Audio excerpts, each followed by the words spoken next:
The war started now in September 3rd, and a decree was made that all men of 22 had to be called up. Well, I'd have been 23 on the 4th of December, and so as I could do trigonometry and all that sort of thing, I went as a specialist. I've always wanted to join the army. It's been a thing I've been interested in. I was in the Army Cadet Force in Ekmanwyke for a number of years. One day I popped along to the careers office in Bradford, and there you were. The desk officer there was the Duke of Wellington, so I joined the 1st Battalion, the Duke of Wellington Regiment. My parents came to live over here during the war, and so I went and joined the Royal Engineers. I had no regrets because I volunteered, and any time that anything wanted doing, they all used to say, right, you're a volunteer, you do it. You get a choice, you see, because you can go in the Navy, the Air Force or the Army, or you can go in the Land Army or nursing. I went into an apprenticeship at the age of 16, and my employer had been a captain in the First World War. He encouraged all the apprentices at Mill to join the Army or the Navy, the Air Force, you see, part-time. Off I went in February to Harrogate, thinking it was miles away and everything, far from home and all the rest of it. I think I got a bit frightened at that time, wondering what was going to happen to my family. I joined up and everything changed. I loved it. I loved being in the Wrens.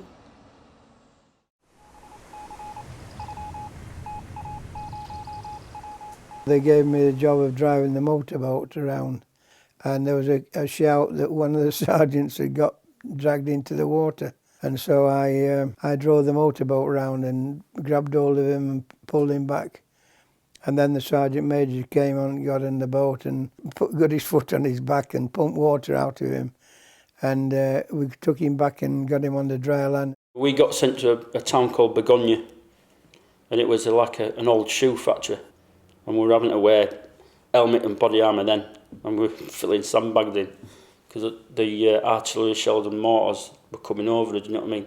They weren't aimed at us, but they were trying to hit the other side.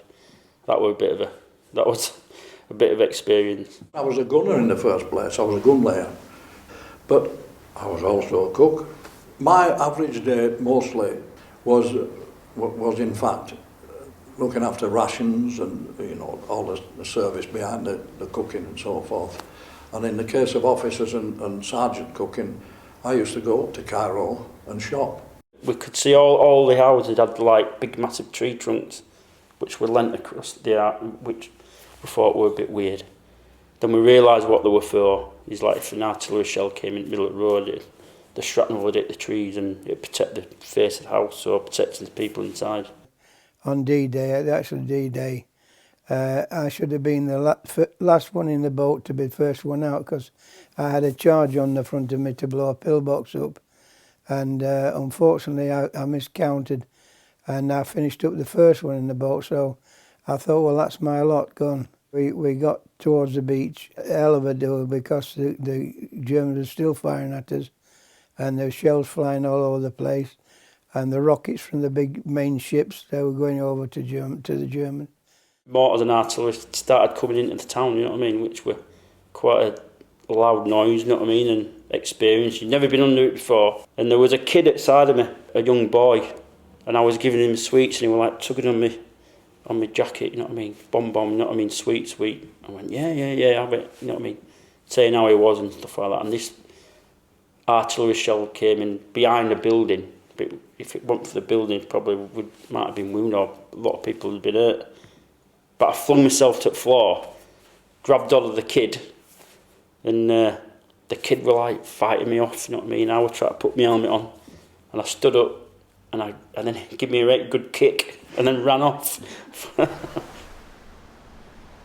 I learned the Bosnian language to a degree where I could greet people, and it was amazing where you'd see a group of people walking down the street, not looking very happy, a foreign soldier on their land, smiling, speaking their language, and you know the sad face turns to a happy face, and you get into a conversation, and they invite you back to their garden, if you like, for coffee. You go to all sorts of lectures and things, you know, and then you get your uniform and you'll have to learn how to salute and how to march and things like that. I was a sapper and engineer.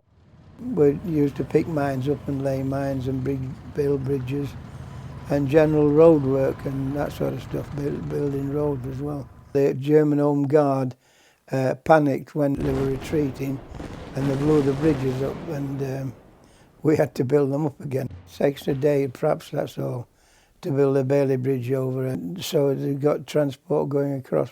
Once you start building a bridge, you've got a lot of work to do. You build the ramp first to get over the other side. Then once you get it over, you've got to get it level and everything, and then you have to floor it as well. Some of the bridges were built with 3 tiers high. That's for the heavy goods to get the tanks and that over. I volunteered as a writer because I was a secretary before I went in, but obviously they were needing people in signals. There were some exercises going to, one was to Australia, one was to Jamaica, and one was to Kenya. And I thought, I've never been abroad before in my whole life, you know what I mean? And I thought, I'm going to go for a bit of that. None of us had been away from home before, had we? Yeah. And I mean, well, it was a complete change. I mean, I was homesick at first. We went on a ship called the Worcestershire, which had been newly renovated. Beautiful, all clean white towels, and being senior NCOs, we had an Indian boy to come in to bring us tea in the morning. Oh, we couldn't believe us luck. And when we just got laid off where the beaches were, the captain came on the intercom and he said, all them that have stolen the white towels, will the police bring them back? Else nobody will get off the ship. We went down through Syria, through Palestine, and then through Egypt, and then right up the desert up to a place called Gazala, which was about 30 miles west of Tobruk. I've been swimming with sharks in Central America. I've been skiing in Norway, rock climbing. I've been around the world doing different things. It's fantastic. We were the first troops in Brussels, and people came out of the houses there with bowls of water because we hadn't been washed for days, and lovely warm water and soap, and we got washed, stripped down to the waist, and we had meat sandwiches. They gave us meat sandwiches. So you get to know people from your local area. You work in a platoon of about 30 people, so you get to know everybody, on operational tours and back in peacetime and on exercise, and so you get to know the lads. You're all in the game together. You're in the MOD together, and whatever you do, whether it's training, operations, living in the community, you forge them friendships, and it would just be like living in Bradford, living in communities there.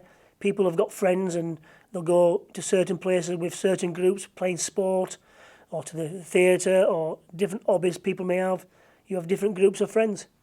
You have quite a good bond with some lads, if you know what I mean, where you're living with each other, whatever. It could be a hole in the ground or in some bushes or whatever, or in your block in work. And you live with each other, basically. You learn each other's habits, you know each other's habits, you know what I mean? And you go out and socialise and stuff like that. And after a while, with your training and stuff like that, you sort of become a team. I'll still have friends for life. I still got some good friends. One of them lived in Kent, and we met when we were both 18-year-old, and she only died a couple of years ago. I was what was known as a Royal Marine Wren. I'm very proud of it too. I had that on my hat. We worked shifts there, 3 to 9, 9 to 3. And if you weren't on duty, you could go to the theatre. And we used to go dancing, the Hammersmith Palais, all that carry on. The only friend he had was a chap called Terry Harney, and he asked me if his sister could write to me. And she wrote to me all the time I was overseas. And I used to write once every 3 months, where she used to write every month or every week. And when I came out of the army, I'd never met her, I just knew her. I came out of the army, went to see her as soon as I came home on leave. She was a nurse at Bradford Royal Infirmary. We spent about 4 or 5 nights together, and then I said we might as well get married.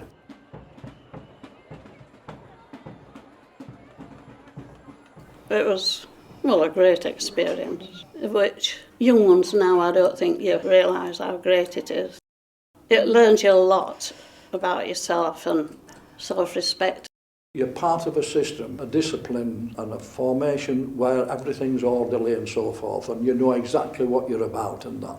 Once you come out into the freedoms of Civvy Street, then it's a different kettle of fish. When I came out of the army, I joined the British Legion as a member in Clayton. Within 4 years, I was carrying the standard and doing welfare work. This is what happens in a community when you're in a community. I finished up in the Scout movement, I finished up running the sports club at work, I was in the Legion, so it went on. Apart from the MDE, I had the 1939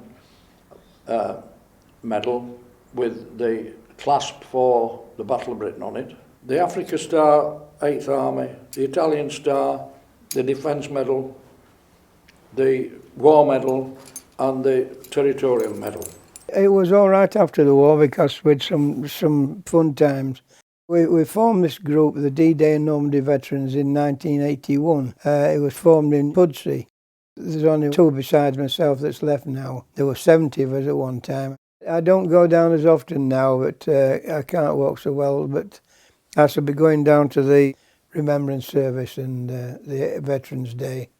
I usually go down to the Veterans Day and put my medals and my blazer on and look posh, you know. Because I've been out of the country working away over abroad in the United Arab Emirates, I only ever did one Remembrance Sunday, which was last year's. But I was there as a civilian with my regimental tie and my breast of medals and my grandfather's medals as well. So it's quite a proud moment, reflecting on, you know, past and present, and thinking about the soldiers, the men and women of the country of, you know, the Second and the First World War, who had lost their lives to make the UK of what it is today. So it's quite a moment to reflect back on, but also to be proud of what part that I've played in my time in the armed forces.